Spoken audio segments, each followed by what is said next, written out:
महाविद्या महालक्ष्मी श्रीमत्त्रिपुर सुन्दरी भुवनेशी जगन्माता पार्वती सर्वमङ्गला ललिता भैरवी शान्ता अन्नपूर्णा कुलेश्वरी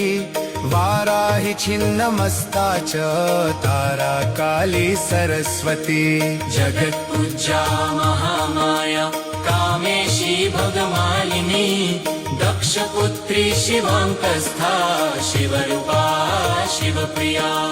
सर्वसम्पत्करी देवी सर्वलोकवशङ्करी वेदविद्या महापूजा भक्ताद्वेषी भयङ्करी स्तम्भरूपा स्तम्भिनी च दुष्टस्तम्भनकारिणी भक्तप्रिया महाभोगा श्रीविद्या ललिताम्बिका मेनापुत्री